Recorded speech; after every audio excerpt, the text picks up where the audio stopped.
Nah dari sana kemudian beliau menarik lagi kota dan rumah. Kota ibaratnya rumah yang besar dan rumah ibaratnya kota yang kecil. Nah itu untuk ini kalau nggak salah saya paparkan ketika visioning workshop. Mungkin teman-teman harus ingat waktu itu ketika ada Mr. Louis O'Brien ya di Atia. Nah kaitannya apa? Dalam mengelola kota, ibarat mengelola rumah. Kalau rumah itu kita kan ada ruang tamu, ruang tidur, ruang makan, dapur, ya, kamar mandi WC, kan gitu. Nah, kota juga demikian. Kita tidak boleh terlena hanya ngetik-ngetik taman-taman kota, hanya konsen pada keindahan kota. Namun hal-hal yang nampaknya kurang seksi, misalkan TPA, TPST 3R, IPLT, itu kan kurang seksi. Namun coba bayangkan kota tanpa itu, kita akan lumpuh kota kita. Oleh karena itu, ini terkait dengan 100% ya. Karena 100% akses air bersih itu kebutuhan yang biasa disebut dengan universal akses, kebutuhan masyarakat. Kemudian 0% kumuh. Saya masih ingat waktu itu Pak Kading Diko. Kumuh dan kemiskinan ibarat orang pakai sepatu gitu ya, kiri kanan. Di mana ada kekumuhan, di sana biasanya ada kemiskinan. Ketika masyarakat miskin, lingkungannya biasanya kumuh. Karena mereka orang miskin itu hanya mikir bagaimana bertahan hidup, belum mikir lingkungannya kan gitu. Nah, oleh karena itu dengan analogi tadi itu mudah-mudahan bisa lebih menginspirasi kita untuk kita bersama-sama gitu ya. Dan kami terima kasih didampingi full dari Kotaku ataupun iWorks Plus yang tahun kemarin ya terbukti kita kolaborasi yang cukup manis ya, Pak Muhtar, Pak Nakti, Rejo Utara dan Tidar Utara ya, waktu itu cukup berhasil saya lihat. Mudah-mudahan hal itu bisa di copy paste ke kelurahan yang lain. Jadi mohon nanti bisa disampaikan hal seperti itu. Nah, satu hal yang tadi pagi kami pramusren di Kecamatan Magelang Selatan ya, Pak Kadin juga rawuh tadi. Mudah-mudahan saya percaya dengan data yang sudah disampaikan, khusus untuk air bersih ya Pak Kadin ya. Kalau menurut SK itu kita hanya kurang sekitar 260 kalau saat ini. 260 KK untuk akses air bersih di Kota Magelang. Nah ini kita masih punya waktu 2 tahun untuk mengejar, mudah-mudahan bisa mencapai lebih dari itu. Nah, yang masih menjadi dilema bagi kami adalah yang SK sama yang non SK kan gitu. Karena di luar SK masih ada PR lain, itu juga harus kita kejar. Saya kira teman-teman Perkim, Pak Dedi cukup ini, Pak Heri ini, dia cukup concern juga hal ini. Yang saya salut terhadap Pak Dedi, tahun lalu itu musren tahun lalu yang dilaksanakan tahun ini, itu beliau berani mengeliminir pokper yang tidak masuk kumuh. Itu beliau berani seperti itu. Jadi saya sangat salut. Mudah-mudahan ke depan juga kita sama. Karena anggaran kita terbatas, yuk mari kita prioritaskan yang kumuh dulu. Di samping tadi saya dan sepakat dengan Pak Kasih, kita menghilangkan kawasan kumuh dan menjaga agar tidak tumbuh kawasan kumuh baru. Nah, seperti apa kawasan kumuh? Ada 7 aspek, 19 kriteria. 7 betul ya? 7 aspek dan kriteria yang itu harus kita pahami bersama. Nah, satu hal yang menurut saya mungkin nanti Mas Iwan kita bisa intervensi ke Satpol. Tadi Pak Kadin juga sampaikan terkait hal yang cukup krusial di kawasan kumuh adalah proteksi terhadap kebakaran. Tanggal 6 Februari hari Selasa minggu yang lalu di ruang ini saya minta tolong Pak Sek ya untuk memberikan penekanan kepada semua OPD. Jadi diskusi Pak Sekda dengan dalam bahasa yang guyon gitu ya. Penekanan oleh Pak Sek ke semua OPD judulnya adalah penyampaian persepsi. Paparan saya, kumuh juga saya singgung gitu ya.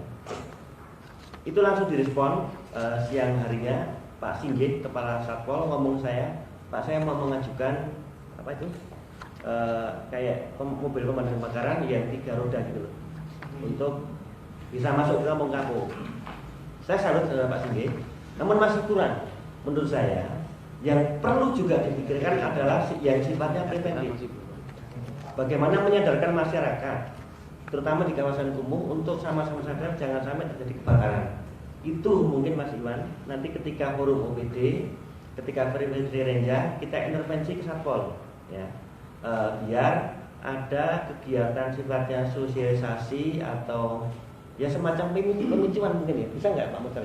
Pemicuan untuk menyadarkan masyarakat gitu ya, triggering untuk ke sana. Dengan saya cenderung pendekatannya adalah seperti yang kita lakukan.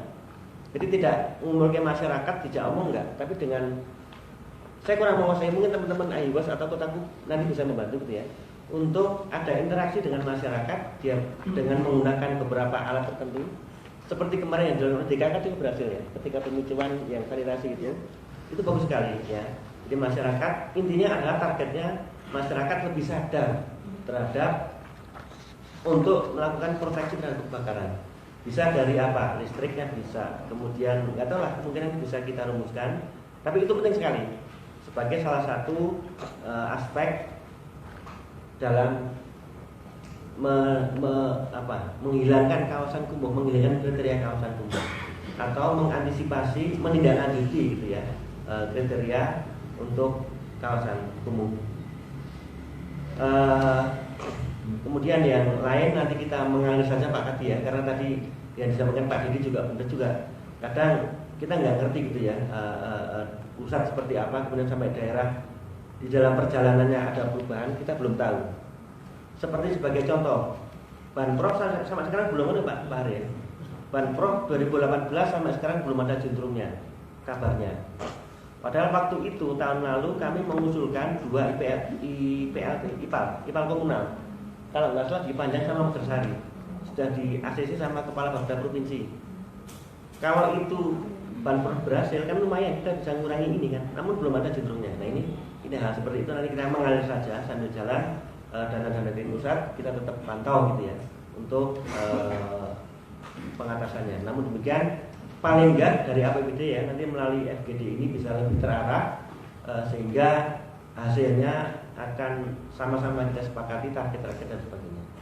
Itu mungkin beberapa hal yang perlu saya sampaikan gitu ya untuk mengawali diskusi ataupun FGD kita di siang hari ini.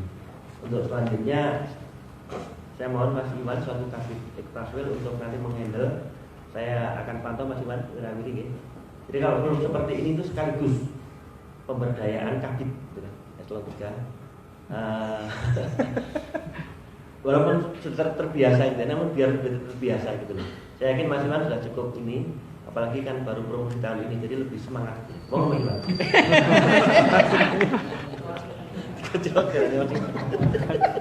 Terima kasih. Assalamualaikum warahmatullahi wabarakatuh. Salam sejahtera kita semua. Di Pak Jawa Pak Muda, Bapak Ibu Kepala PD yang saya wakili, Bapak dari Ketua LPM, Bapak Camat, Pak Lurah wakili. Puji syukur hanya kita ada pada Allah SWT atas iman-iman dan kita semua dapat ini dan baik Bapak Ibu. Mungkin seperti yang sudah bisa kami lakukan kali ini dari UPD dan berkali-kali kami akan regulasi atau rule dari FGD karena kami ingin agar FGD ini nanti bisa mencapai apa yang kita inginkan. Yang pertama adalah kita akan menggali lebih dalam permasalahan isu yang diangkat dalam undang-undang pertama. Kemudian melakukan intervensi program dan kegiatan seperti kita ketahui saat ini kita akan FGD di program 100 sesuai dengan target nasional provinsi dan juga kota adalah tahun 2019 sudah harus tercapai. Oleh karena itu kami memandang sangat penting dan kita akan menjadi satu isu dalam FGD. Yang kemudian kita mencari solusi apa yang perlu kita laksanakan. Kemudian menskenarikan dan tadi poin ketiga adalah indikasi program kegiatan dan yang terakhir apabila dibutuhkan dan kemampuan anggaran akan kita anggarkan. Kemudian ada 2 output. Yang pertama adalah kita ada nanti notulensi dari masukan dari Ibu akan kami dari teman-teman di belakang. Kemudian matrik hasil FGD, matrik rencana kegiatan. Kemudian ada permasalahan apa, sudah lanjut apa, bagaimana yang akan melaksanakan. Ini kami akan nanti menindaklanjuti sehingga terkawal dalam Reja RKPD 2019 atau perubahan 2018. Ini adalah instrumen kami, bantu kami nanti yang ada materi ini, ada pembahasan isu target, kemudian rencana solusi, indikasi program, kemudian OPD ya. Nanti ini yang menjadi instrumen kami. Baik Bapak Ibu, untuk lebih mengarahkan FGD, izinkan kami sedikit waktu memaparkan tentang 100. Saya yakin Bapak Ibu sudah besok, tapi izinkan kami untuk mengulas ya, agar kita tahu kondisi yang ada di Kota Magelang. Tadi ya Pak Kepala Bidang sudah sampaikan bahwa program 100 itu adalah arahan dari RPJMN nasional, RPJMN dan juga RPJMN Kota Magelang sudah mengarahkan kita untuk mencapai program 100. Misi-misi ya Pak Wali Kota, Ibu saya ini sudah besok ada 5 misi. Nah ini adalah program-program bulan yang terkait dengan 100 yang 4, program pembangunan berwawasan lingkungan aman, sehat, berkelanjutan. Kemudian yang pertama kita masuk ke akses air minum. Bapak Ibu yang kami hormati, ini kami dapat dari PDAM. Di Kota Magelang ada 6 sumber mata air Bulung, Karang, kemudian air Kalimas, Kalimas 2, Pecah, Kalimas 1 dan Kalimas 2. Yang berada di Kota Magelang hanya 1 ya, air mata air Pecah. Kemudian yang Kalimas 2 khusus akwil. Ini direncanakan untuk Pecah penambahan kapasitas 50 liter per detik, kemudian yang Kalimas dan 50 liter per detik. Permasalahan yang di sumber-sumber masing-masing sebagian besar karena pipa transmisi yang sudah berusia lama karena tinggal dari Belanda. Ada juga distribusi yang tidak jam di Kalimas 1 dan 2, dan juga Kalimas 1 perlu dibuat reservoir. Baik, kemudian kita hitung untuk proyeksi kebutuhan air sampai dengan tahun 2019, target dari penduduk 194.404 jiwa, target lainnya adalah 31.250 satuan rumah, dan perputaran 95,2% dan perputaran 4,75%. Kemudian potensi kehilangan air adalah ditekan hingga 30%. Saat ini 2012 kehilangan air masih 35,92%. Ini untuk rencana pencapaian 100% air minum tahun 2019. Ini ada penambahan kapasitas di Pecah dan juga Kaliman. Kemudian pembuatan reservoir di Kalimas 1, 2 dan Kaliman, dan pembuatan sistem zoning, penambahan pelanggan dan penurunan NRB sampai dengan 30% potensi kehilangan air. Dalam di domain PJM ada zona-zona rencana pembuatan zoning. Zona 1 meliputi Keramat Utara, Keramat Selatan, Tulusari dan Pokok Bangsan. Rencana pembuatan reservoir 1000 m3 dan bersumber dari mata air Kalimas 1 dalam 1 liter per detik. Kemudian yang zona 2 yang atas gelangan Tulusari, Pokok Bangsan dan Kalimas 2 rencana dibuat reservoir. Kemudian yang untuk zona 3 meliputi Pulau Magelang dan Ditambang, reservoir existing 1.400 detik dan dari sumber mata air Bulung. Dan zona 4 ini yang supply untuk ya water power ya, dari nanti direncanakan penambahan kapasitas dari mata air Pecah. Jadi zona 4 sudah meliputi Panjang, Rejo Utara, Rejo dan sebagian Ditambang. Kemudian untuk zona 5, Juang Utara dan Selatan, reservoir existing 1000 detik dari mata air Kalimas 1. Dan dari zona 6 dari mata air Pecah dan juga dari Kaliman, dari Kaliman. Hanya 50 liter per detik, meliputi dari Utara, dari Selatan, Mabesari dan Rejo Selatan. Kemudian untuk pengembangan NRB juga direncanakan dibentuk distrik metro area untuk metro tempat dan tempat di Mabesari. Kemudian ini kegiatan sudah dilakukan penggandaan pipa di Sumarjo, air, municipal, Bapak Dirma di lokasi. Baik, kita masuk ke pos kawasan kumuh perkotaan. Ada tadi Pak Joko sudah sampaikan, ada 3 model ya, pencegahan, sudah peningkatan kualitas dan pengelolaan yang kawasan kumuh. Ini berdasarkan SK 2015 ada 121,17 hektar kawasan kumuh di Kota Magelang. Tadi Pak Joko sudah sampaikan ada 7 aspek dan 21 kriteria umuman. Aspeknya ada bangunan gedung, dan lingkungan, dan air minum, dan lingkungan, pengelolaan air limbah, pengelolaan sampah, dan proteksi kebakaran. Dalam membedakan ada perbedaan kumuh berat, kumuh sedang, kumuh ringan, dan jadi prosesnya kita sampai dari kumuh berat, menjadi kumuh sedang, dan selanjutnya sampai dengan tidak kumuh. Bapak Ibu yang mengerti, ini adalah data terakhir perkiraan. Jadi untuk cacaban ini dari dasar SK itu dinyatakan kumuh, kemudian berdasarkan hasil akhir baseline yang dilakukan oleh Kotaku dan Disperki tidak kumuh dan kumuh ringan. Jadi dari SK kumuh 5,62 hektar, dari hasil verifikasi ini 2,38 hektar, kemudian dari kegiatan 2016 dan 2017 berhasil pengurangan kumuh 1,34 hektar sehingga masih tersisa 1,04 hektar. Kemudian untuk gelangan juga ulah pengurangan kumuh 0,255 dan masih 7,126 hektar. Nampaknya ini dari hasil SK dan juga verifikasi justru meningkat ya. Jadi dulu mungkin barangkali dikabarnya atau mungkin aspeknya ada perubahan jadi masih bertambah, tidak berkurang. Dan untuk Jalan Selatan ini kegiatan-kegiatan yang ternyata belum mengurangi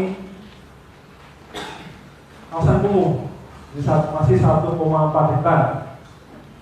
Kemudian yang untuk Jalan Utara dari berdasarkan hasil baseline yang terakhir, alhamdulillah sudah habis ya, tidak kumuh dan tidak ada kawasan kumuh lagi.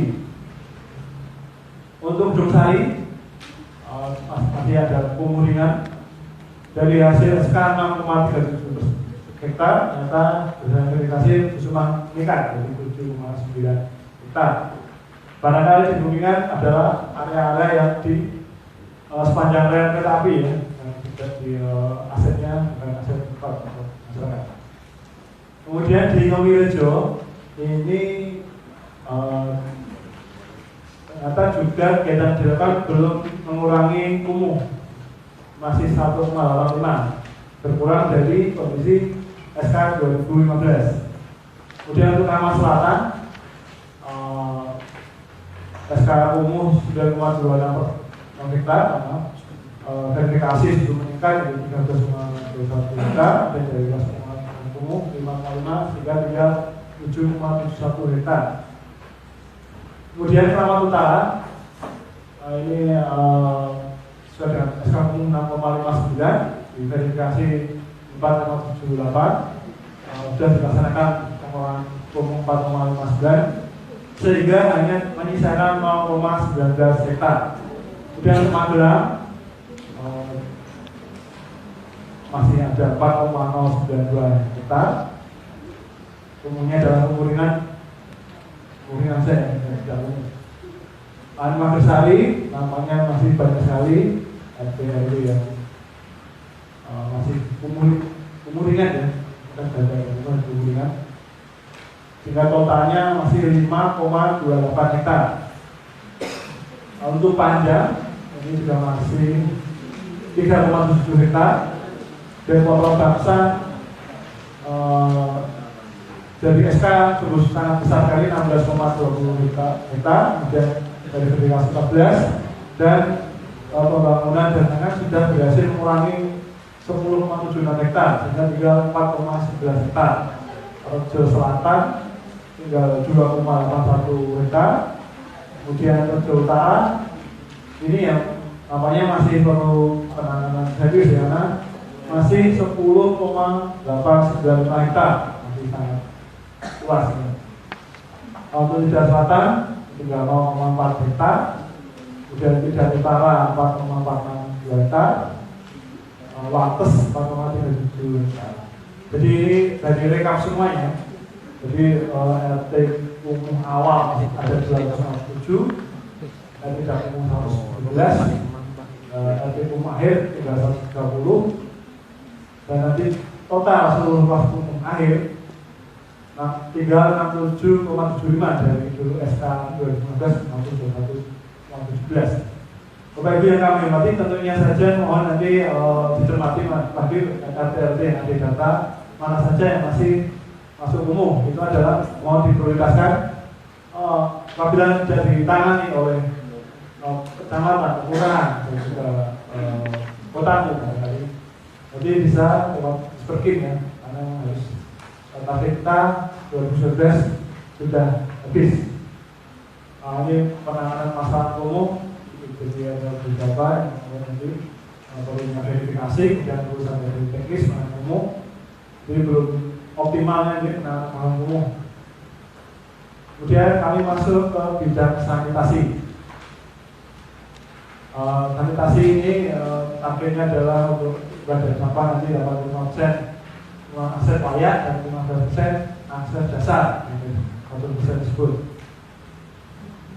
Kemudian ini adalah tantangan sanitasi yang masih rendahnya. Bisa ada masyarakat perilaku hidup bersih dan sehat, dan komitmen untuk sanitasi masih rendah, kelembagaan sanitasi belum adai, terbatasnya sumber pendanaan.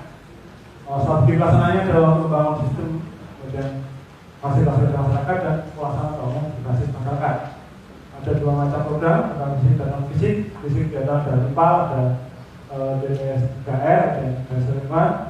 Kita ke depan juga akan menjalankan L2T2, layanan lumpur tidak terjadwal. Nanti untuk saat ini masih dalam proses pembentukan untuk kelembagaannya. Jadi UPD saat ini masih IPLT masih ikut dengan TPLP, tapi ke depan akan diupayakan dapat mandiri sehingga dapat mengatasi limbah dengan optimal.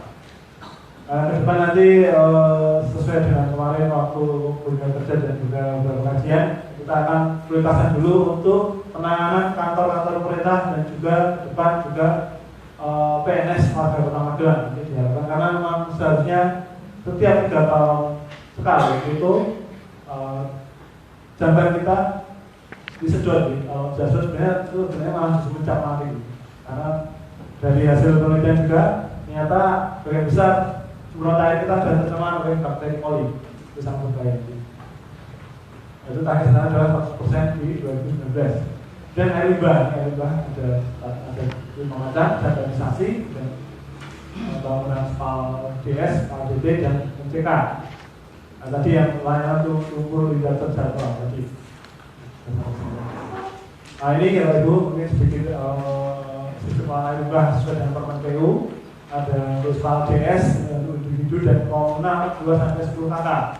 Kemudian yang SPAL DD skalanya lebih besar lagi, SPAL DD besar lebih dari 10 kakak. Nah, ini adalah sistem yang ada di perkotaan. Ini sudah skala perkotaan ini, pertama-tama belum seperti ini. Ini untuk skala kawasan. Ini untuk skala pemukiman. Ini ada beberapa dari rumah tangga, kemudian mulai dari 2 sampai 10 kakak. Nah, ini adalah kegiatan sanitasi lingkungan yang dilaksanakan 2010-2016, Bapak bisa tulis saja Mbak. Dan ini adalah diagram sanitasi pembawa langsung DPS. Jadi ternyata di Kota Magelang masih ada 3,95% kakak yang DPS atau 1.600 kakak. Ini dari WC helikopter ke sungai. Ada juga yang dari WC Joko sebenarnya sudah punya WC, tapi nyata dibuang ke saluran sungai. Itu juga masuk kriteria dari BAPS. Karena targetnya kemarin dari sebenarnya dari DKK targetan 2018 tahun ini bebas BAPS atau ODM.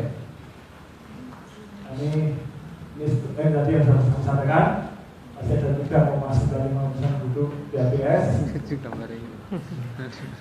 Nah, ini penggunaan tangis yang tidak layak untuk jeblok, jadi masih ada yang jamban cemplung, jeblok ke tanah, kemudian air asap, jeblok.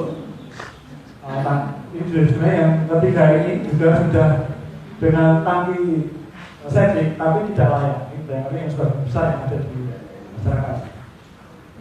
Nah ini lebih lengkap lagi sebenarnya, sudah yang standarnya dari BC, kemudian FCK, kemudian disedot dengan tinja, diolah dengan aeroetik dan baru dibuang ke sungai. Atau bisa juga dari yang masyarakat tangki septic. Nah, ini yang sepati terpusat yang sudah kolektor melalui pipa kolektor dan pipa kota kemudian baru ke sungai. Dan juga ada juga yang lewat jaringan pipa ini, Pak. Ini untuk konsep pengolahan air limbah ada macam-macam nih. Ini lantai pelayanan itu juga. Jadi permasalahan pengolahan air limbah di Kota Magelang seperti yang tadi kami sampaikan, masih ada 3,9 penduduk yang masih persen atau setara 1.635 jiwa BPS. Kemudian masih terdapat 17,05% atau setara 7.121 jiwa menggunakan jeblok. Ini berdasarkan studi kami di era 2017 kemarin. Masih ada sebagian masyarakat yang memanfaatkan sungai untuk penyaluran atau pembuangan limbah domestik. Kemudian sebagian kecil masyarakat terkoneksi dengan pipa, sangat sedikit. Dan Kota Magelang sudah memiliki PLT, tapi belum bisa beroperasi dengan optimal. Nanti ke depan tadi sudah sampaikan, kita berdua dari UPDD Garut sendiri. Dan belum ada master plan penanganan air limbah dan masih terbatasnya jumlah truk tinja. Ini kemudian di Kota Magelang rata-rata kita memiliki kendala terhadap keterbatasan tahan untuk IPA komunal, sehingga sebagian besar dibangun di jalan-jalan karena memang kita sangat terbatas lahannya.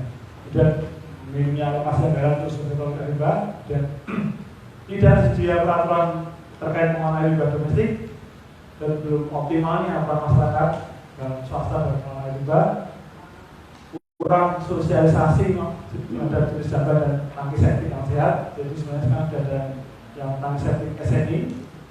Kemudian minimnya sama-sama untuk menguras septic tank secara berkala. Kami dalamnya di Endra juga ada penelitian, ternyata hanya kurang dari 10% bagi masyarakat yang pernah menguras septicnya. Sebagian besar masih belum menguras. Dan kita juga perlu memperkuat kelembagaan dan SDM BPT. Baik, ini masalah sangat kami cepat saja karena kemarin kami sudah melakukan studi khusus persamaan.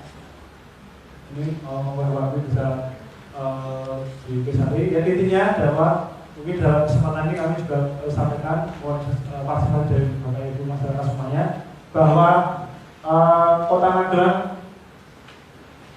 di tempatnya TP Banyurit sudah darurat sampah. Jadi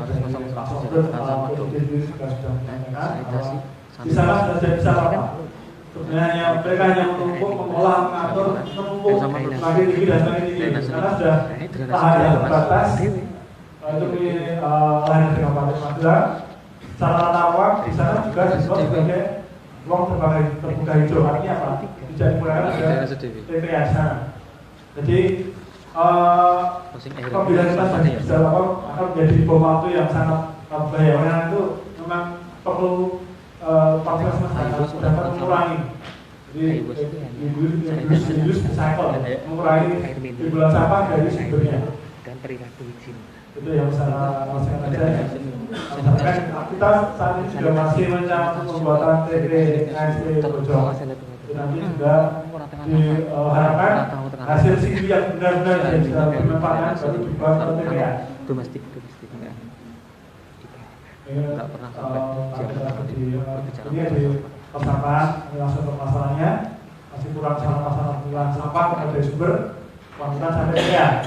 Barangkali Pak Ibu dan besok kadang-kadang sudah ada penilaian di masyarakat, tapi ternyata dalam pengamatan dicampur lagi, itu sudah jadi kendala.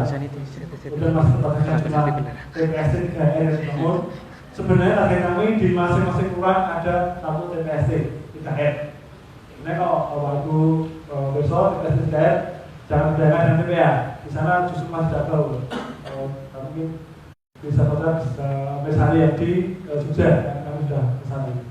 Kemudian TPA tadi sudah perut, sudah ada di Magelang dan beroperasi dengan skema kontrol kill dan hanya menunggu sudah misal di sampah di tingkat sumber masyarakat ini dan kami sampaikan tadi TPA regional terkendala peraturan pemerintah. Jadi sebenarnya dulu ada rencana pembuatan TPA regional kabupaten terutama adalah, namun ternyata terkendala oleh aturan di PP dan juga Pergub mensyaratkan jarak minimal 1000 meter atau 1 kilometer dari TPA tidak boleh ada permukiman warga. Nyatanya kemarin yang di terkurang di rencana untuk TPA regional kabupaten kota, ternyata ada koloni masyarakat sejauh 50 meter dan mereka dari hasil survei dan mungkin pendekatan tidak mau dipindah, mereka maunya tetap sana. Jadi tentu itu sangat menyalahi aturan. Kalau memang kita mengikat, sebenarnya komisi sudah menganggarkan 56 miliar tapi dengan kampanye tidak jadi. Sebenarnya saya juga karena komisi sebenarnya juga sudah semangat ini. Kemudian sama masih ditulis sebagai barang buangan tidak bermanfaat. Cepat mungkin buang. Kemudian bisa diolah menjadi hal yang berharga. Jadi masyarakat masih kurang berperan. Kemudian kesadaran masyarakat ada masyarakat masih mengolah sampah tidak benar, bahkan buang sungai, bahkan dibuang sungai. Mari waktu kami FGD sampah ada yang dari kampung organik yang sangat jujur menyampaikan mohon maaf kami yang sampah organik kami buang ke sungai, tapi kami senang ada yang jujur. Berarti kita memang perlu masih ada masalah sampah di masyarakat itu yang disediakan. Kalau misalnya tidak salah itu disediakan, mereka secara jujur mengatakan itu karena alasannya jauh dari tempat buangan, tidak ada jalannya sempit, jadi tidak ada mengangkut, tapi mereka sudah mengolah yang sama anorganik jadi sampah yang berharga. Jadi belum adanya masukan peran sama terpadu. Ini kami tahun ini membuat rencanakan master plan pengolah sampah terpadu. Dan drainase lingkungan, Bapak Ibu yang kami hormati, barangkali Bapak Ibu bisa bedakan bedanya antara banjir dan juga genangan. Yang diutamakan adalah kami sampaikan bukan banjir, genangan. Kalau banjir itu ada kriterianya. Selama 30 cm selama 2 jam dan terjadi minimal 2 kali dalam setahun.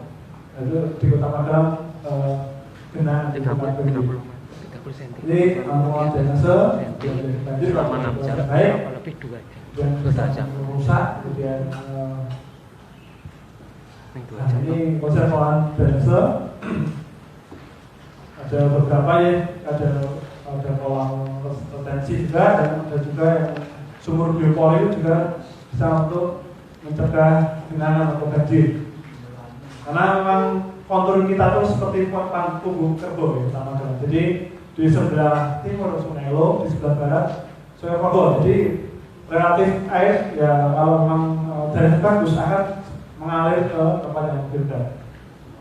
Permasalahan drainase Magelang, kapasitas saluran drainase masih kurang, jadi luapan kemudian belum semua kawasan kota memiliki saluran drainase yang memadai, banyak terjadi pendangkalan dan beberapa kawasan drainase yang menjadikan meluap dan genangan. Kemudian sudah terbangun saluran drainase, tetapi sebagai digunakan dan drainase dibangun masih memakai konsep lama, yaitu secepatnya membuang air ke badan sungai, belum itu drain. Sebenarnya kita bagaimana menahan air itu selama mungkin di darat. Jadi bisa menjadi sumber mata air sebenarnya sangat bermanfaat. Nanti kalau di masa-masa musim kemarau bisa menjadi sumber mata air kita. Kemudian tempat untuk masa air kurang karena banyak perubahan tata lahan, banyak lahan yang terbangun. Ini ada yang sebagai kawasan drainase untuk buang limbah grey water dan grey water sampah, masih ada yang drainase untuk dibuang sampah, masih ada sungai langsung. Lemahnya manajemen sektor drainase, anggaran pengelolaan drainase yang masih kecil, kemudian lawan pembangunan drainase terkendala melintasi tanah milik warga, lagi terkendala oleh lahan.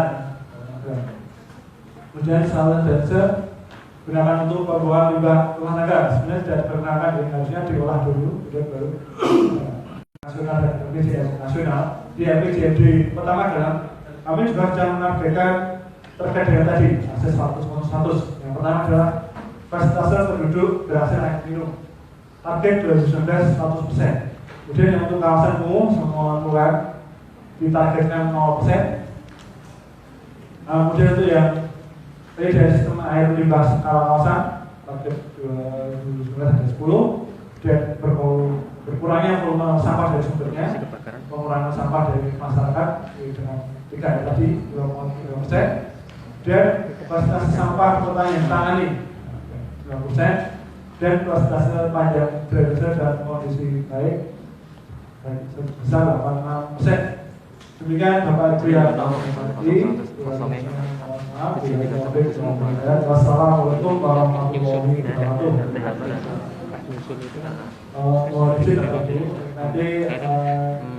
Nanti permasalahan akan kami rekod di sini, kemudian solusi apa, dan nanti kita sepakati jadi program edukasi program apa dan akan dilaksanakan kapan.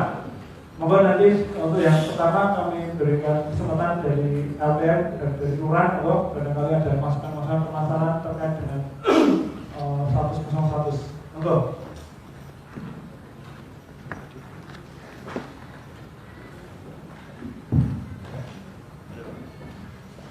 Monggo Bapak dari LPM.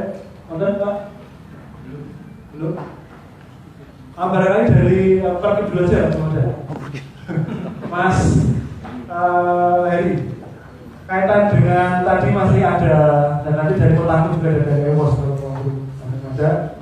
sudah disampaikan tadi beberapa RT RW yang masih kumuh. Mohon arahan apakah memang sudah dianggarkan di 2018, 2018 atau 19 untuk Mas Heri? Terima kasih. Assalamualaikum warahmatullahi wabarakatuh. Selamat sore dan salam sejahtera bagi kita semua. Langsung saja, pimpinan apa yang hormati Bapak Ibu serta para undangan rapat koordinasi 100. Jadi untuk 100 ini memang merupakan roh kerja kita di Disperkim. Jadi kalau tidak ada 100 otomatis tidak ada Disperkim.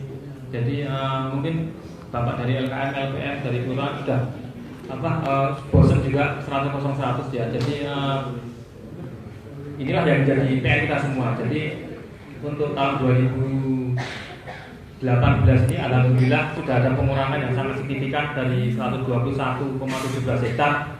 Meskipun diverifikasi SK tersebut dari 123 sekian hektar, tetapi alhamdulillah dari baseline Kotaku, dari data-data survei menunjukkan bahwa kekumuhan yang ada di Kota Magelang ini masih atau tinggal 67,75 hektar.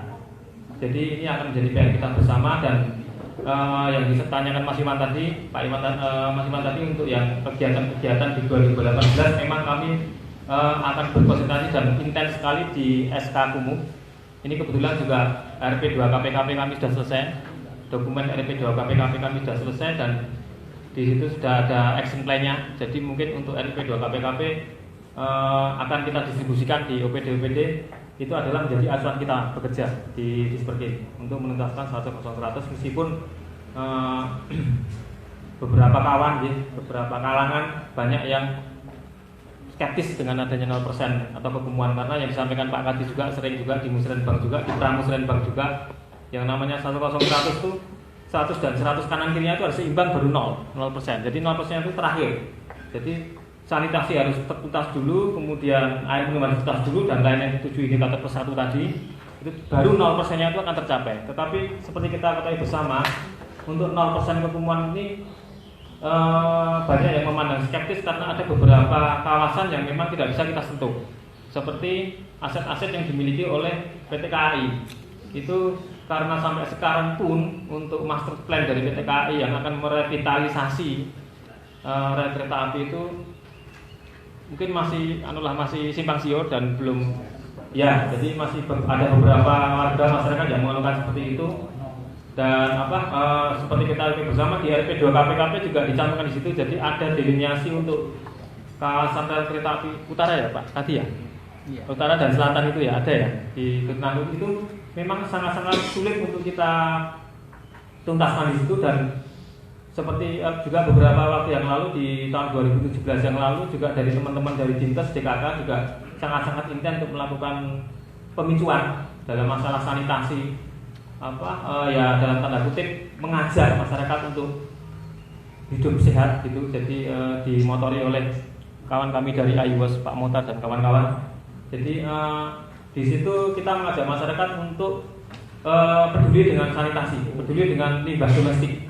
Jadi di Disperkim ini yang kita bahas adalah limbah domestik. Jadi bukan limbah pabrik dan bukan limbah industri, tapi limbah domestik. Jadi limbah tinja, limbah grey water dan black water. Jadi limbah tinja itu black water, limbah dapur dan kamar mandi itu grey water. Itu yang sangat intens kita laksanakan. Dan mungkin juga kami informasikan dan kami sedikit juga mudoroso juga. Jadi saya rasa untuk yang tadi disampaikan di paparan tadi mengatakan bahwa perilaku masyarakat itu sangat-sangat penting, karena beberapa waktu yang lalu untuk sanitasi itu sempat kita dibuat setengah kalang kabut gitu. Jadi ada proyek fisik, kegiatan fisik yang kita laksanakan itu adalah usulan dari warga.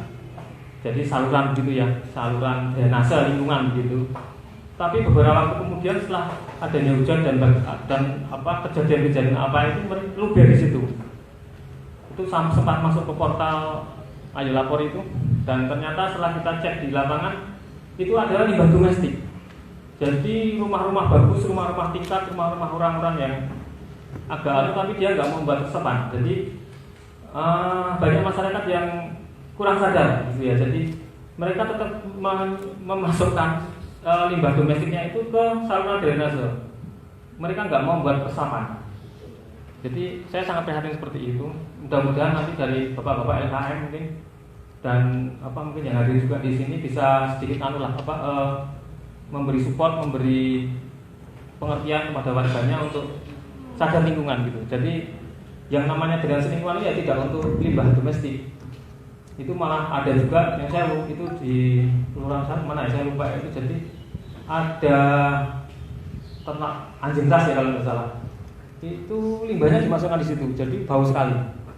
Jadi saya rasa di samping 100% kita sangat-sangat intens sekali dengan usulan-usulan fisik yang nggak pernah selesai.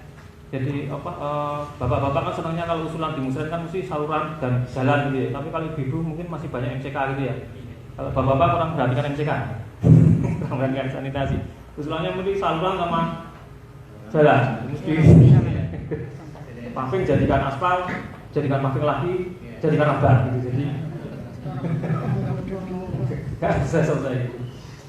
Jadi mungkin untuk sanitasi memang yang disampaikan Pak pengantar dari Pak Joko Suparno tadi memang benar. Jadi mungkin di Kota Magelang ini sanitasi masih dianggap kurang seksi ya. Jadi monggo kami juga mengajak bapak-bapak dan ibu-ibu yang hadir di sini supaya menjadikan sanitasi itu menjadi barang yang seksi. Karena kalau barang yang seksi kan otomatis nanti kita gali bersama, kita selesaikan bersama, kita cari solusi yang bersama-sama supaya itu menjadi yang tadi impian kita bersama 100 itu tadi. Jadi terus dengan juga sampah juga itu juga saya rasa juga kemarin juga ada lagi itu di Cacaban nggak salah usulan proyek saluran juga. Tahu-tahu kemarin masuk ke Ayo Lapor juga nggak salah itu. Portal mana saya lupa itu. Saya di WA sama Pak Dodi, Pak Kepala Disperkim. Itu salurannya mampet luber. Itu kan itu mereka minta saluran dibesarkan kemudian ditutup supaya itu bisa jalan. Memang sudah ada akur-akurnya. Itu malah bilang dibuka lagi aja saluran tutupnya itu. Wah, jalan lagi. Itu ternyata setelah kita tinjau di sana itu masalah sampah. Jadi orang-orang bagi seperti cemplung di situ. Gitu. Jadi aduh ya Allah saya sampai gitu ya. Jadi terus akhirnya terus kita untuk alhamdulillah bisa dikomunikasi dengan Bapak RT RW supaya ya ada kerja bakti lah begitulah ya. Jadi diberi kesadaran juga kalau untuk sampah-sampah organik itu jangan masuk ke saluran. Dan waktu itu saya juga pernah survei di kelurahan mana saya lupa, itu Jurambau mungkin nggak salah.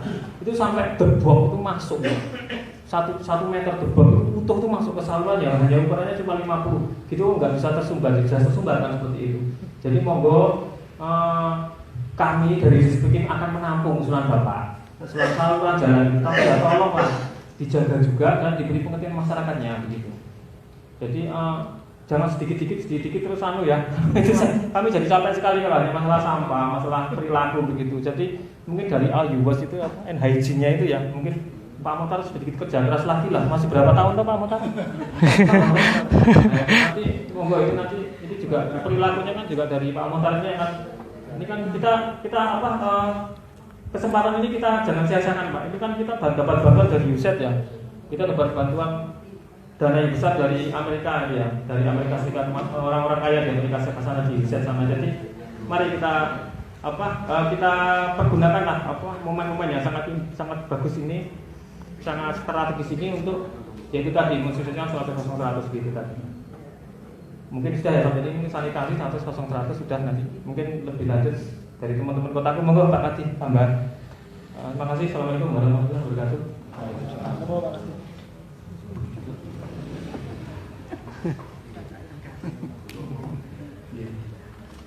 Assalamualaikum warahmatullahi wabarakatuh.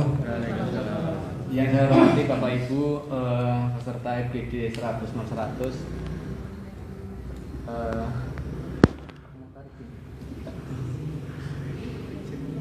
Mendahului maksudnya. Bapak Ibu yang saya hormati, tadi sudah dipaparkan oleh Pak Iwan kaitannya dengan capaian pengurangan luasan kumuh, baik itu berdasarkan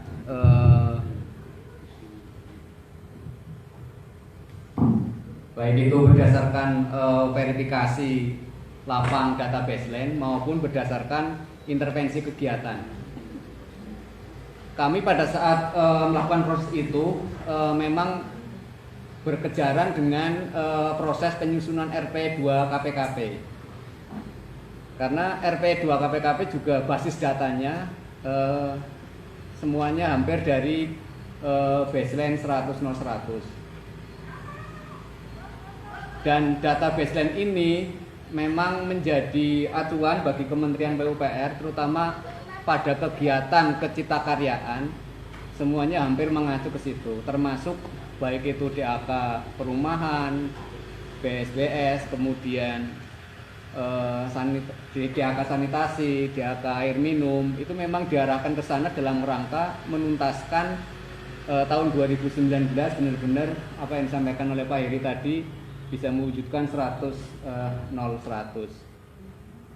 Kami pada saat melakukan penghitungan itu memang mengalami beberapa kesulitan Pak Iwan, dan saya sempat menyampaikan ke Bu Dini, Mbok Yao, saya itu diberi 1 orang dari Perkin yang bisa saya coaching, kita bekali, kita pandaikan lah bagaimana dia menguasai data baseline, meracik, menyajikan data baseline sesuai dengan perpindahan stakeholder, kemudian bagaimana cara menganalisanya, cara menghitungnya, kemudian menginventarisasi kegiatan-kegiatan APBD, APBN ataupun kegiatan-kegiatan CSR yang itu memang berpengaruh terhadap atau berkontribusi terhadap pengurangan luasan kumuh.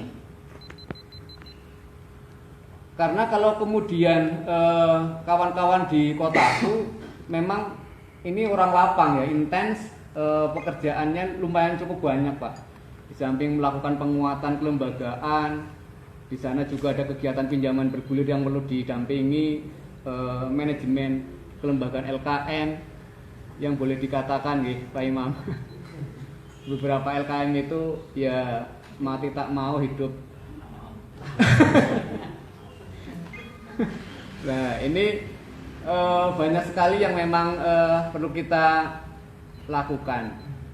Nah kaitannya dengan penghitungan pengurangan luasan kumuh, kita basis datanya itu baseline, kemudian outcome atau data investasinya itu beberapa sumber, Pak.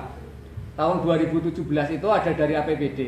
Nah, kelemahan atau kesukaran kami ketika menginventarisasi data dari kelurahan itu dari Kasih Pembangunan itu kadang sudah ada nama kegiatan, lokasinya, volumenya ora ono.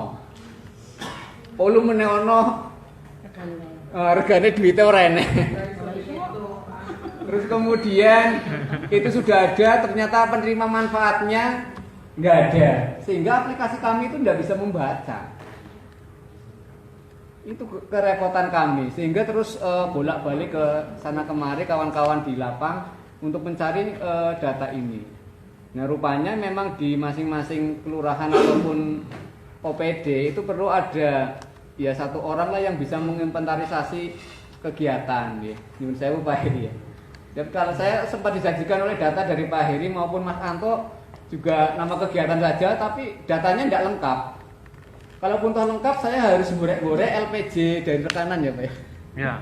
Nah itu kan jadi lebih baik begitu LPJ masih dari rekanan direkap, sehingga data itu bisa kami input, bisa kami hitung untuk kemudian seberapa besar sih 1 tahun anggaran APBD ini berkontribusi terhadap pengurangan luasan kumuh.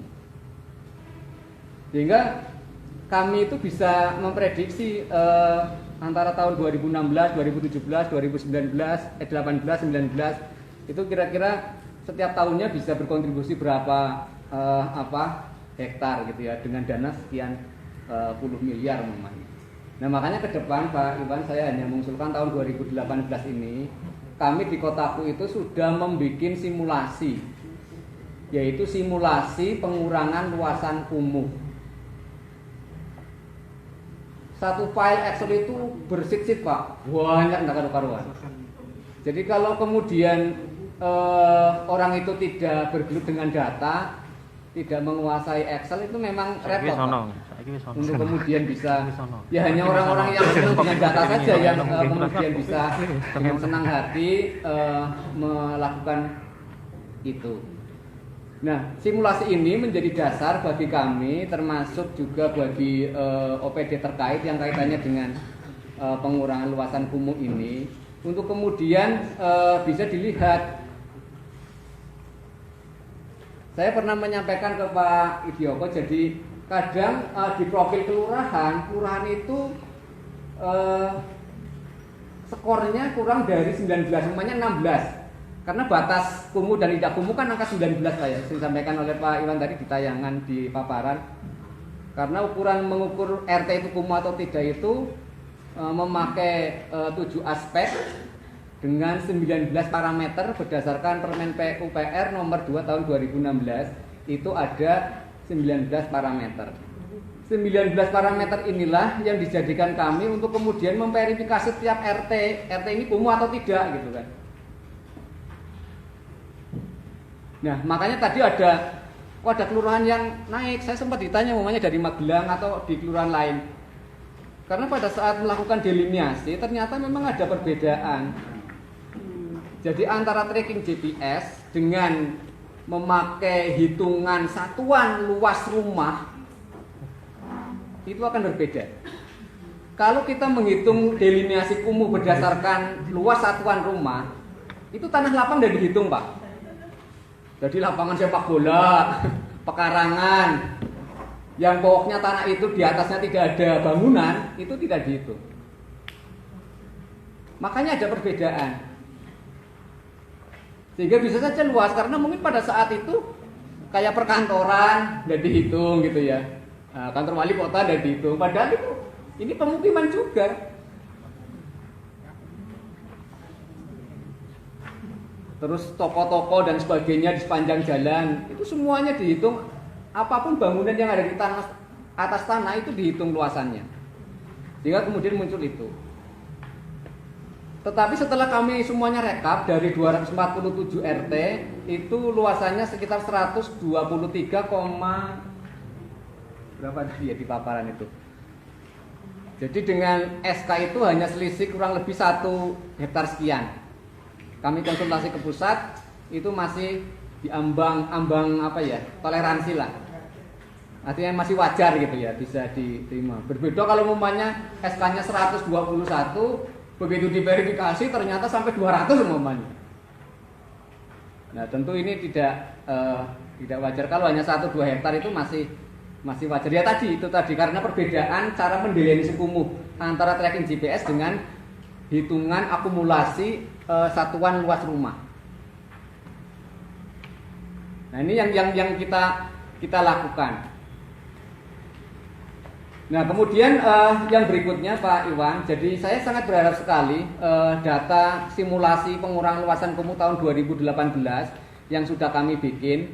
Kami sangat berharap nanti akan saya coba komunikasikan dengan Pak Heri dengan dinas terkait. Karena ternyata dari beberapa, kalau kita baca Bapak Ibu sekalian yang tadi tayangkan, anatomi atau struktur data baseline kita itu ternyata mempunyai tingkat permasalahan yang apa ya, variatif ya. Yang paling tinggi itu proteksi kebakaran, terutama di sarananya. Kalau prasarana, kalau secara total kota itu masih di bawah angka 100%.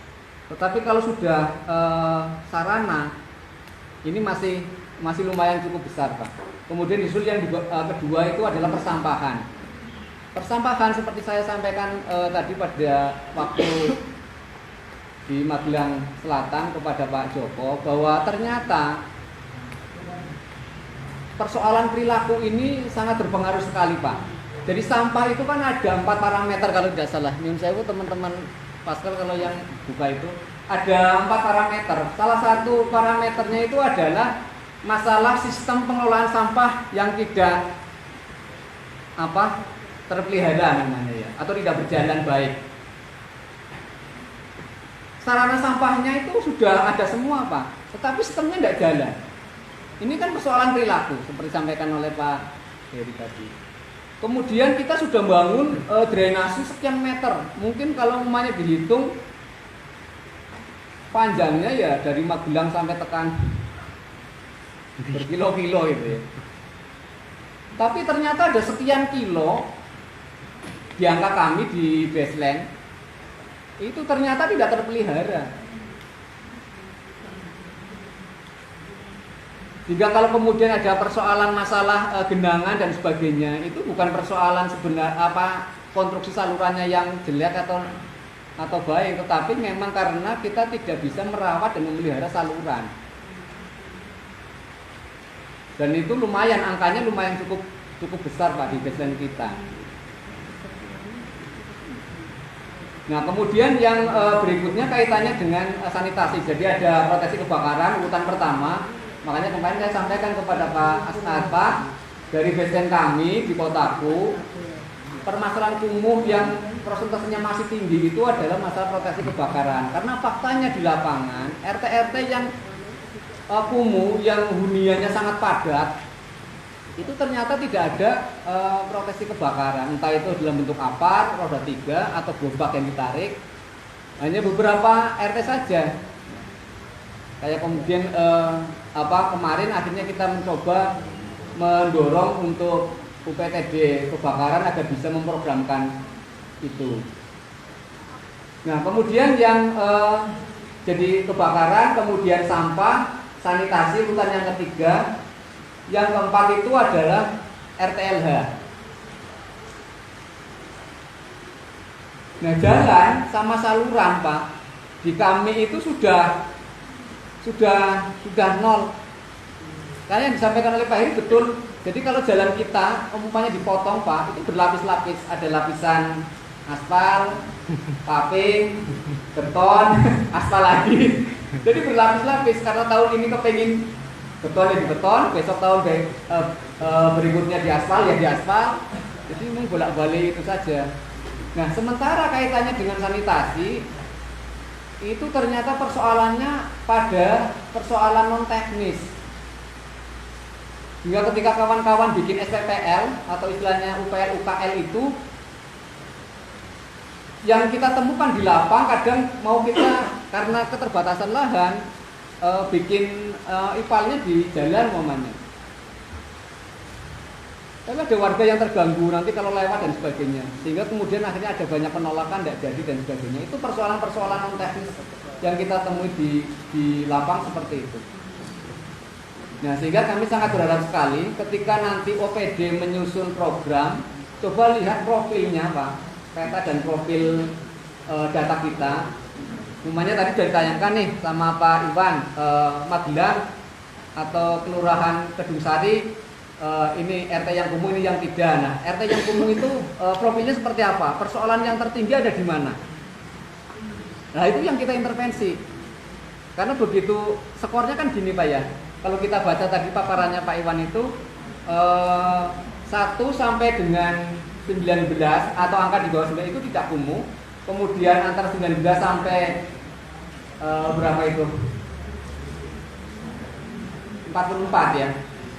Itu adalah skornya 1 itu kumuh ringan, kemudian 45 sampai dengan 75 itu sedang, skornya 3, kemudian 76 sampai dengan 100 itu 5 atau kumuh berat, atau 7195 ya, iya karena yang di patokan ukurannya 19 benar, jadi 19 kali 7 kan 95. Nah kita lihat itu Pak. Nah kadang yang kita temui di lapang, Pak, saya pernah menghitung itu jalan itu skornya 0. Jadi walaupun itu diintervensi berapa miliar pun, itu tidak akan berkontribusi sedikit pun terhadap pengurangan luasan kumuh. Jadi harus dilihat peta dan profilnya seperti apa persoalan-persoalan itu, sehingga kami optimis ketika itu digunakan 2019 sebagaimana amanat di RPJMD itu bahwa tahun 2019 itu bisa 100 insya Allah bisa, karena kita hanya menyisakan 67,75 hektar. Itu kalau umumnya dibagi 2 ya sekitar 35-an ya. Iya. Iya 35-an ya. Nah, 34. Nah, saya yakin insya Allah itu bisa. Karena kalau umpamanya sisa-sisa pembangunan tahun 2017 kita coba,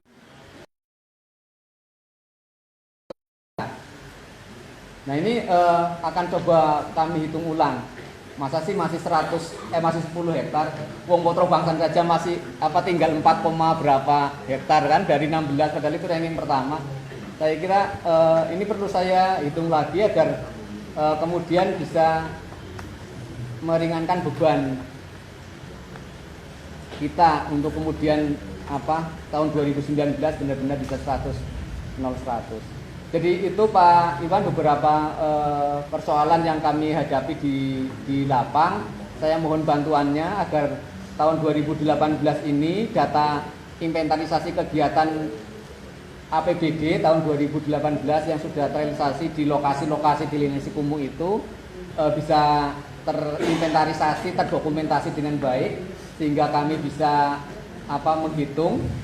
Kemudian untuk tahun 2019 kami juga sangat berharap program-program dari OPD-OPD terkait, entah itu LH, entah itu OPD Satpol PP, UPTD Damkar, kemudian Perkin, kemudian dinas-dinas lain yang terkait dengan penanganan kumuh, kami sangat berharap sekali untuk bisa mengacu pada peta dan profil yang sudah kita siapkan, sehingga harapannya hitungan kami itu tidak meleset apa yang diharapkan oleh Pak Joko maupun Pak Dedi, agar tahun 2019 benar-benar bisa 100. Saya kira itu Pak. Assalamualaikum warahmatullahi wabarakatuh. Baik, makasih Pak Presiden. Jadi sebelum ke Ibu coba kita urai satu-satu ya. Kami harapan kami agar masalah ini tidak ngandul. Nanti tahun depan muncul lagi. Tadi nanti kami diberikan tadi itu yang masih ada kumuh-kumuh. Kemudian apakah semua memang potensi bakaran semua? Jadi nanti yang masing-masing kumuh itu apakah yang sanitasi atau sampah yang lain? Karena kita sudah ada waktu lagi Pak. Kali ini saat ini terakhir karena 2019 harus nol. Jadi ya sekarang. Makanya nanti kalau dengan kami akan base dengan Disperkin, nanti datanya secara lengkap. Nanti kami akan masuk ke yang diusulkan seperti mana saja. Mungkin barangkali dari usulan-usulan Bang juga akan kami lihat. Sebenarnya kalau dari dulu kita sudah cuma seperti ini, dulu musrenbang kelurahan kita bisa secara bareng-bareng, kelurahan pengerjaan apa, mungkin dari pengerjaan apa, mungkin kota aku sebenarnya juga ada, dari peran juga di mana. Jadi kita nanti mau nanti informasi selengkapnya, contohnya untuk Bintang Utara, RT berapa, masih umum karena masih kebakaran rumah atau mungkin masih sanitasinya, itu nanti yang harapannya pergi masuk kegiatannya juga ke sana. Nanti kita bareng-bareng, kita mungkin agak lama sedikit masuk desanya nanti pergi, karena kita harus bertahan itu nanti untuk melaksanakan pemadam ya Pak. Kemudian ini Pak, ini kita kami sudah merekam sana, kami ingin ada solusi-solusi kawasan yang tidak disentuh seperti rel kereta api. Ini terus terang kalau di Pemkot kan tidak punya kewenangan. Ini dari kotaku dan dari awal sama bisa masuk sana semua. Ayo bos ini anak fisik.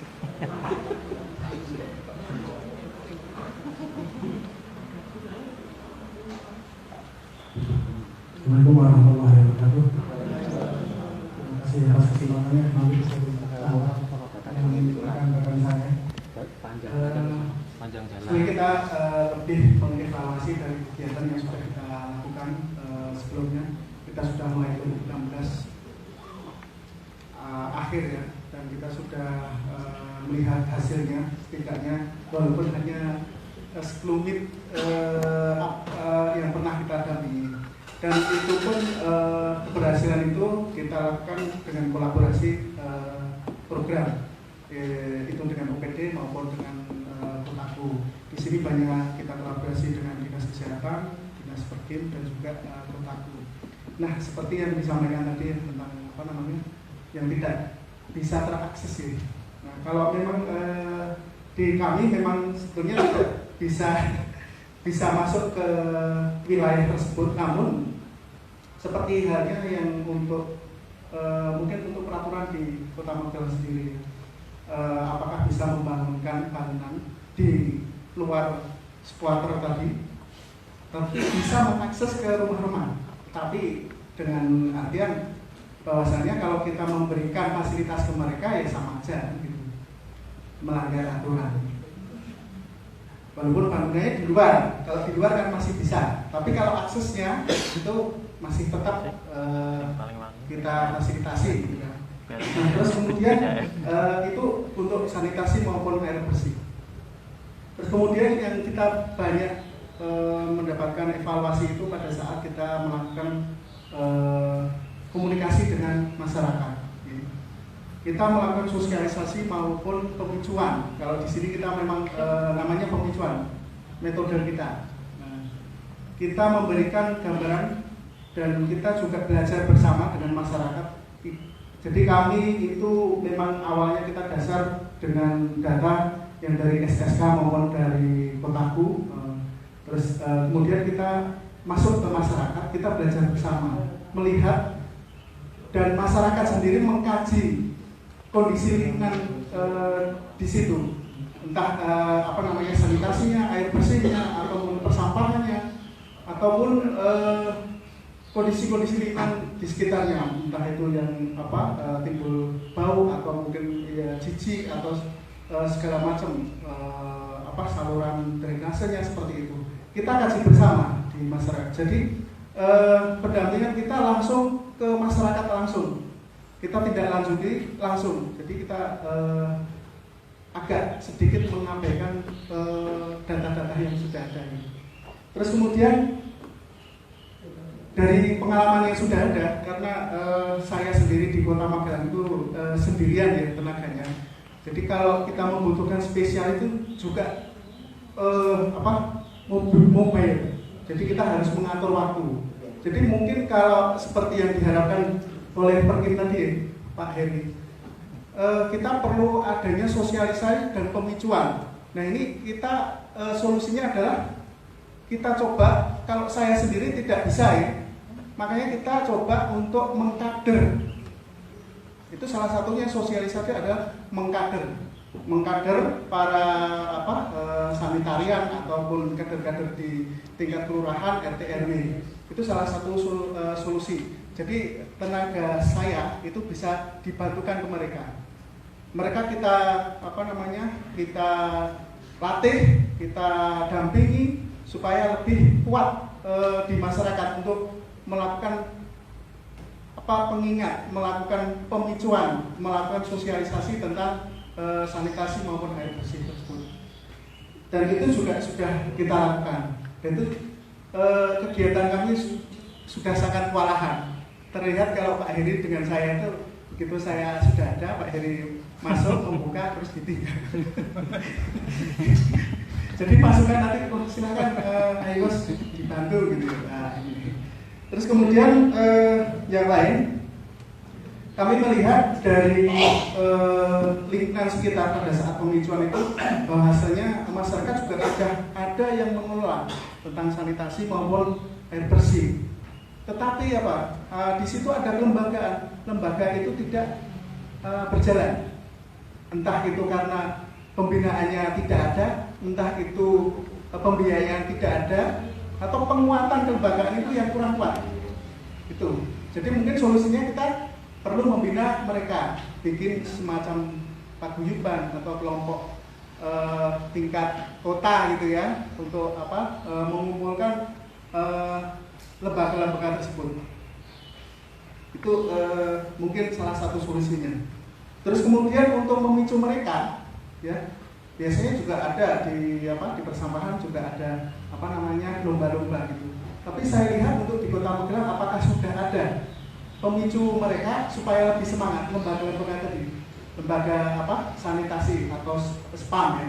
Di sini kalau itu KSM ya atau KPP. Itu yang mengelola untuk IPA.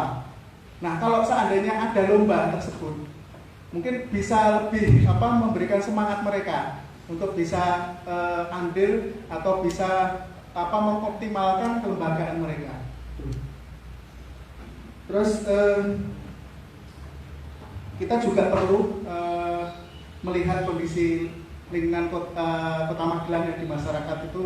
Di Kota Magelang itu banyak yang masyarakat ekonomi lemah gitu kan. Kita juga perlu menggandeng CSR, pembiayaan di perusahaan-perusahaan tersebut.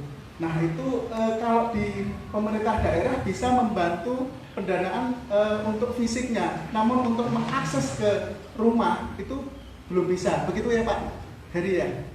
Jadi aksesnya hanya sampai di luar rumah. Tapi sedangkan mereka terkadang kita mau bantu membuat jambannya atau bikin jambannya, mereka juga tidak bisa. Akhirnya apa? Aksesnya cuma sampai di depan rumah saja, tidak berfungsi. Betul, karena aset ya, dengan aset. Nah itu. Jadi kita perlu menggandeng CSR atau mungkin bikin workshop untuk CSR untuk melihat peluang-peluang bisnis mereka seperti itu di sanitasi maupun air bersih. Terus kemudian juga kita juga memberikan semacam keringanan pembiayaan. Kalau di kotaku itu ada pembiayaan UPK ya Pak ya. Nah ini kita juga melihat peluang-peluang bahwasanya masyarakat juga perlu pembiayaan yang ringan. Nah, kita juga sudah mulai nih advokasi ke perbankan. Seperti hari ini ya, kita mengadvokasi untuk pembiayaan biaya tanpa agunan. Jadi kredit sanitasi microfinance. Kredit sanitasi dan terus rapat terakhir.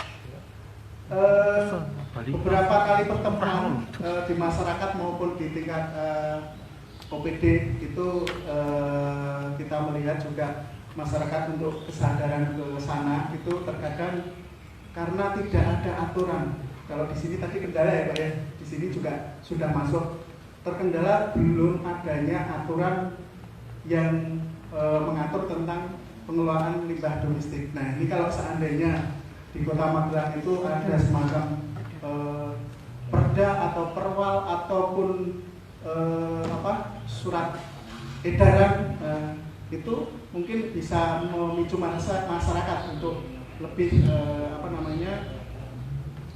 tertib gitu, ikut andil di dalamnya. Mungkin solusinya seperti itu. Mungkin dari saya itu, atau mungkin ada yang nambah. Baik, terima kasih Bapak dan Ibu. Saya hanya ingin menambahkan sedikit terkait dengan bagaimana solusi kita untuk akses air minum di tahun 2019, juga bagaimana terkait dengan pengelolaan air limbah domestik. Kami dari USAID Air Waste Plus, Pak, fokusnya hanya di air minum, sanitasi, dan perilaku hygiene. Kami memang banyak berkolaborasi dengan Perkim, Dinkes, PU, Bapeda, kemudian PDAM, dan beberapa OPD yang lainnya. Satu, Bapak Ibu, yang masih terkait dengan kelembagaan di masyarakat, yang masih jadi pertanyaan itu siapa sih yang melakukan pembinaan terhadap mereka.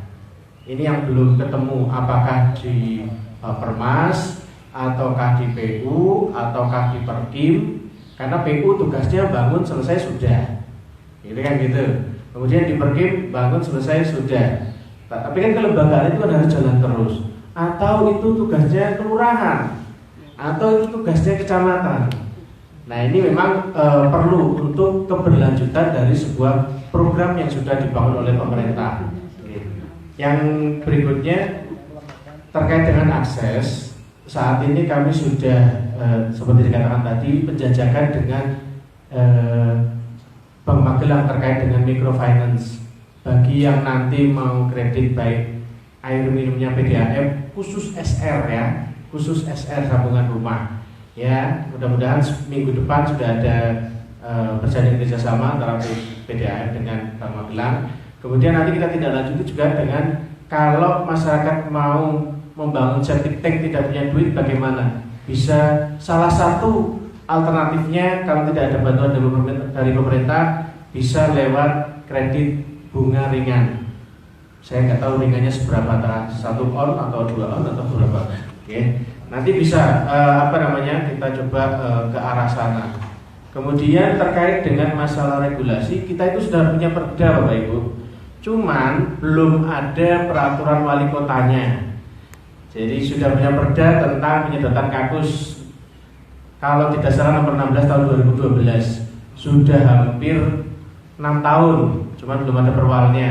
Kami inisiasi dengan Perkim nanti untuk bagaimana peraturan wali kotanya. Jadi lebih teknisnya seperti apa. Kalau nanti ketahuan masyarakat tidak punya septic tank atau tidak mempunyai jamban yang kedap, ini nanti akan ada regulasi diatur di situ. Jadi nanti kita bukannya maksa ya, tapi perdanya bilangnya seperti itu.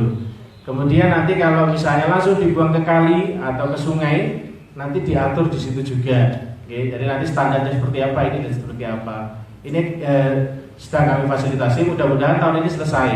Jadi 2019 sudah bisa kita terapkan. Kemudian Bapak Ibu,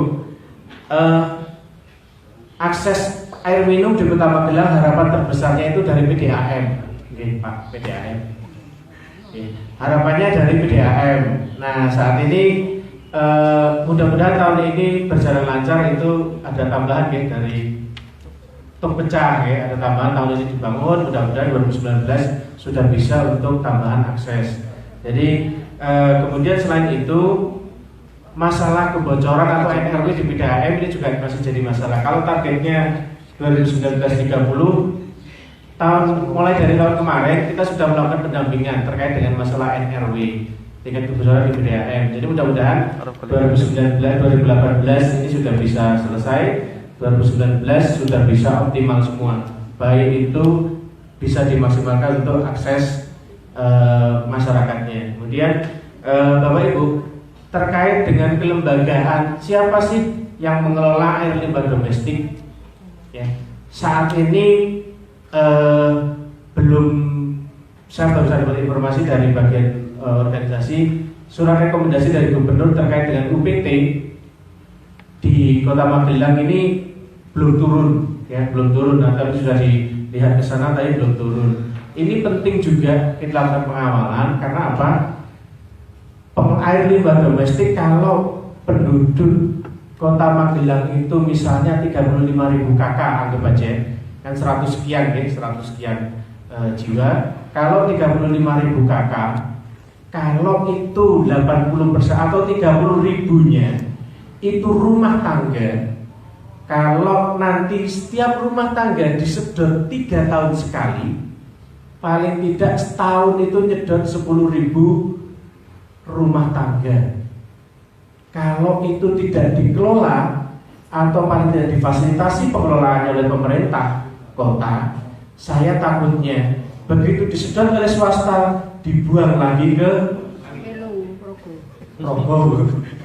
Ya, ini makanya ini juga harus kita lakukan pengelolaan. Ini nanti kami akan memfasilitasi untuk hal-hal seperti itu. Kami memang tidak bisa untuk langsung fisiknya, tapi kita fasilitasi bagaimana supaya target tadi dari sisi non fisiknya kita kerjasama dengan dinas dan BPN. Biasanya Bu siapa itu? Ya Bu Budi. Kemudian terkait kelembagaan, satu Bapak Ibu mungkin Pak Iwan mungkin bisa diperjelas nanti Pak Iwan pertanyaan saya. Kelembagaan pasca konstruksi dari sebuah KPP atau KSM itu di tingkat kota siapa yang melakukan pembinaan? Karena ini penting, karena begitu kami ditanya ya kami nggak tahu Bapak Ibu ya. Mungkin itu aja Pak Iwan tambahan dari kami. Terima kasih.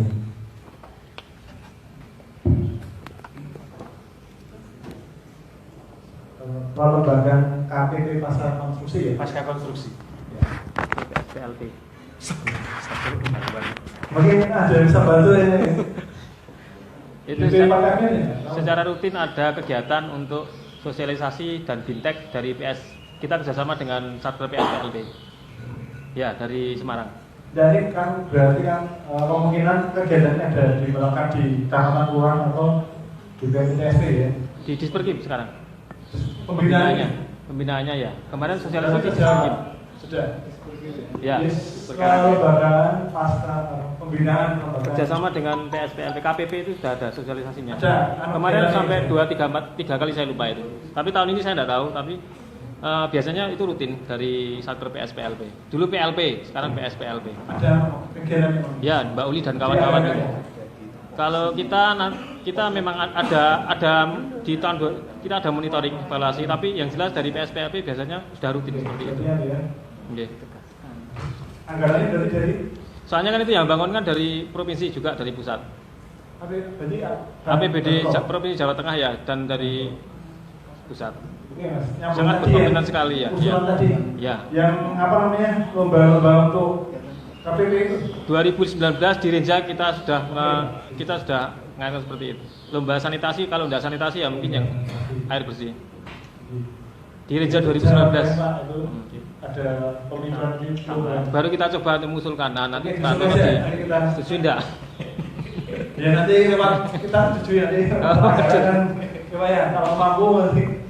Pak Iwan, mungkin terkait dengan pembinaan kelembagaan ini kan perlu juga. Kalau tadi kan itu adalah pembinaan yang dilakukan oleh PSPLP, ya, Satker di provinsi. Ya. Tapi sekarang pembinaan kelembagaan ini ada di UP di mana di Kota Magelang. Kalau misalnya itu ada di Perkim misalnya, ya, kelembagaan terkait dengan baik itu KSM maupun KPP, baik itu air minum maupun sanitasi, itu akan dilakukan pembinaan oleh misalnya Perkim di bawah namanya Perkim. Karena di situ nanti ya tidak hanya mengurusi misalnya dari sisi bagaimana operasinya, bagaimana nanti pemeliharaannya, tapi juga terkait juga kalau nanti misalnya suatu saat ini IPAL komunalnya sudah rusak parah, dia mau kemana? Jadi kalau misalnya di Kota Magelang, masa iya IPAL komunal ukuran 2 sampai 10 KK harus ke PSPLP gitu kan? Artinya kalau misalnya ditetapkan di Kota Magelang yang melakukan pembinaan terkait kelembagaan untuk air minum maupun sanitasi ada di Perkim. Kalau misalnya sudah fix seperti itu enak, kita mendorong untuk kedepannya. Karena kemarin juga kemarin ya Pak Heri ya, kita belum fix nanti ini siapa yang melakukan pembinaan gitu ya. KPP saya cantolannya kemana gitu ya, KSM saya cantolannya kemana seperti itu. Mungkin tambahan, jadi 5-10 KK itu kan SPAL DS. SPAL DS kita baru melaksanakan 2017 dan akan melaksanakan 2018. Jadi itu karena itu adalah DAK juga dan sudah masuk ke kita, itu kemungkinan besar akan masuk ke Perkim. Tapi yang dulu-dulu ya kan Sanimas dengan SLBM itu kan dari pusat. Dan provinsi juga masih berkompeten ke situ. Kemarin juga sampai 3 kali mereka juga ada sosialisasi dan kalau salah Bintek itu Mbak Uli dan kawan kami itu selalu mengadakan seperti itu melalui kerjasama dengan Perkim waktu itu di PDAM kalau salah. Diselenggarakan di Pak Muhtar diajak dong kemarin ada tuh nggak diundang. Mas, dari tadi yang sampaikan tadi kalau butuh apa yang kecil-kecil bisa difasilitasi oleh Perkim ya. Untuk SPAL DS yang dilaksanakan 2017 dan 2018 nanti akan kita rumuskan untuk ke Perkim. Termasuk nanti masuk ke Renja 2019 kita ada monet secara kontinu. Termasuk kualitas airnya. Daya gede ya. Ya. Terima kasih Pak Eri. Jadi 2019 baru Renja. Diskusi ora itu ora.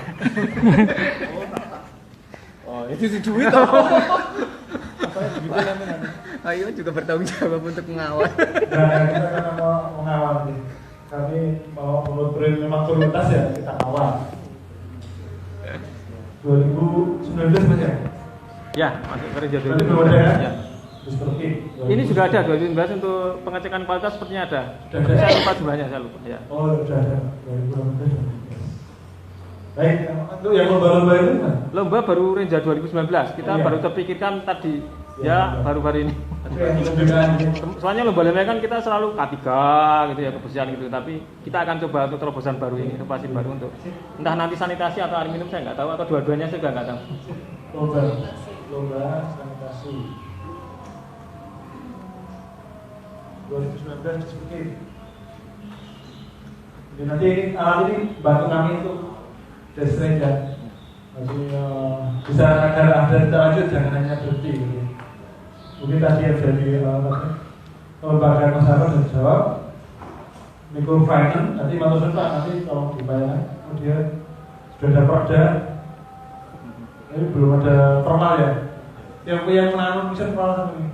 Pergi ya? Ya, bersihan. Bisa formal. Mungkin tambahan juga kalau ada lomba-lomba mungkin hadiahnya bisa dari iWatch juga tidak apa-apa. Kita nggak nolak. Mungkin bos ada dari itu banyak kalau dari bos dari Amerika ya.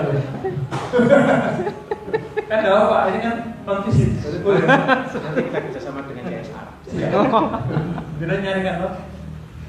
Ya, penyusunan formal. Seperti 2019 ya. Tahun ini Pak. Tahun ini ya. Formalnya tahun Tahun ini. ini perubahan. Tahun ini Belum anggarkan Pak ya? ada enggak? Kemarin kan tahun lalu sudah kita fasilitasi pertemuan pertama. Nah, minggu depan ini kita akan komunikasikan untuk melakukan diskusi internal lagi. Oh iya, Jadi, kita fasilitasi. Oh, grand desain besarnya sudah. Oh, iBos. Nah, tinggal memfinalkan lagi. Tapi peruannya kalau nggak salah maksudnya di Renja 2019, saya nggak salah loh. Tapi nanti saya cek coba. Tahu saya seingat saya masih di 2019. Ya.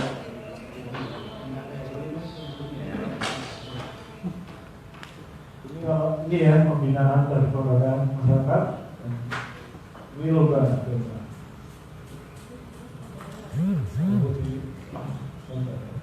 2019. 19. Baik. Ya ini tidak masalah asik tapi untuk kita tolong banget. Ini Pak Misi, Pak Hartono. Yang kawasan yang bukan aset kita, makanya solusi bagaimana? Mungkin dari kota aku sebenarnya bisa ya. Nggak bisa sama aja itu. Gimana Pak Hartono? Yang di bantaran. Oh aset, mulai dari aset. Solusi untuk penanganan kasus umum yang Bantaran kereta api. aset kota Magelang. Monggo dari aset. Enggak ada. Ada aja.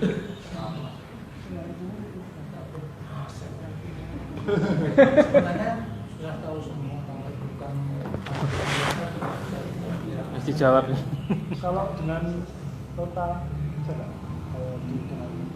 tadi ketika kita mau melakukan pengembangan atau bangunan pembiayaan kita yang langkah pertama yang hasilnya ada di mana juga mengelola atau jumlah jadi berbagai solusinya untuk dipelihara ya harus hasilnya dulu.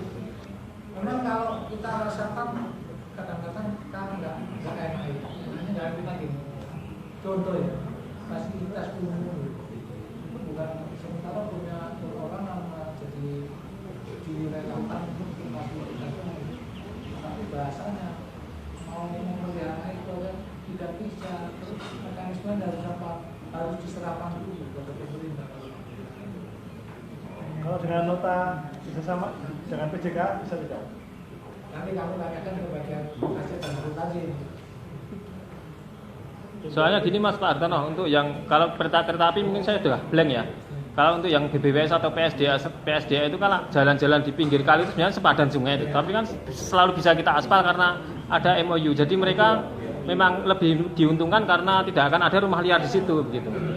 Dulu kami sudah pernah bertanya terkait dengan kalau itu tidak dibagi ke pemerintah bisa tidak?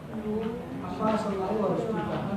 Iya. Kan bilang gimana peran pemerintah membantu masyarakat ketika ngurusi aset toh. Ya, kalau ini harus dibeli, artinya kan pemerintah berarti minta. Ya. Istilah orang kumpul lah, bisa dibeli tanda ide nggak masalah gitu. Seperti itu. Orang itu belum ada jawaban.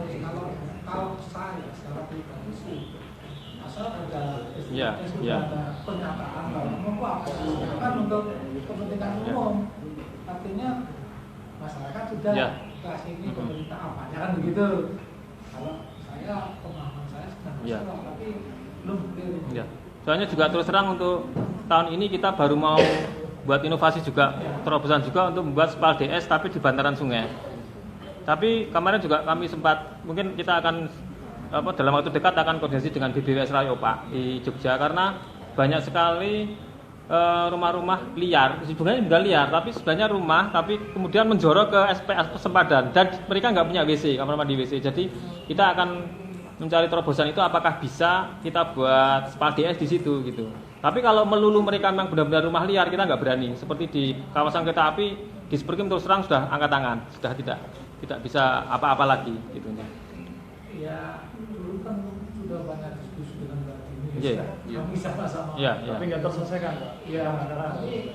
Tapi kami nggak apa. Nanti kami tetap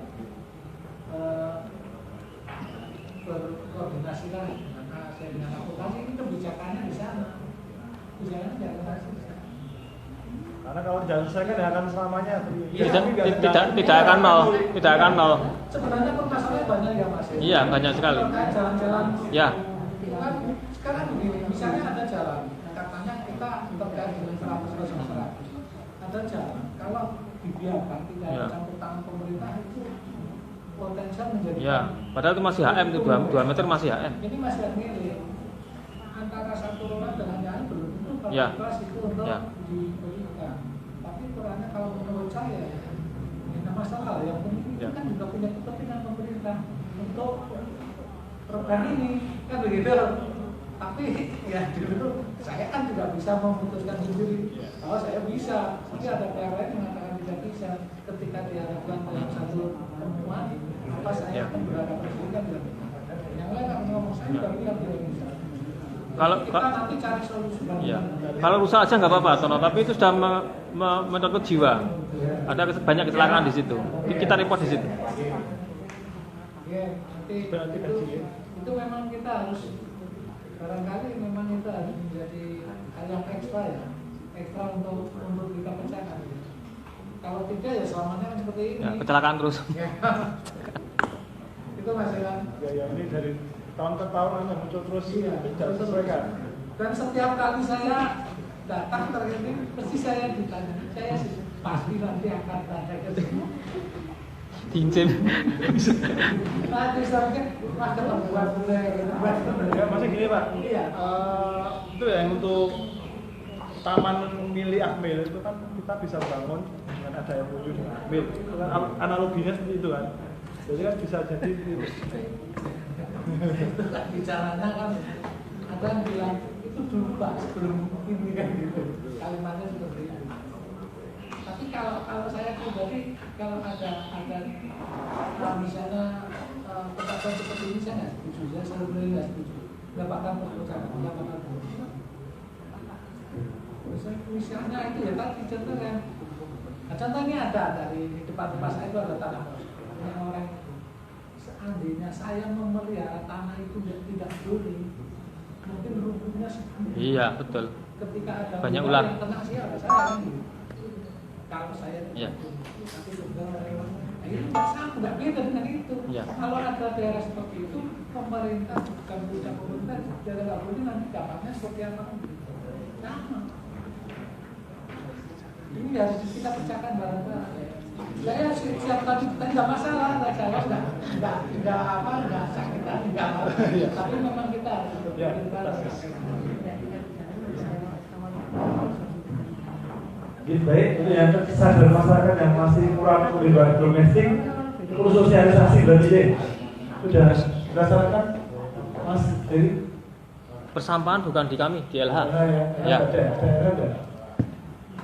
Ya mungkin prokasi itu proyek kali bersih itu. Jadi yang di Tulung itu kan bagus, sudah ada slogan-slogan jangan buang itu. Ya. Oke, nanti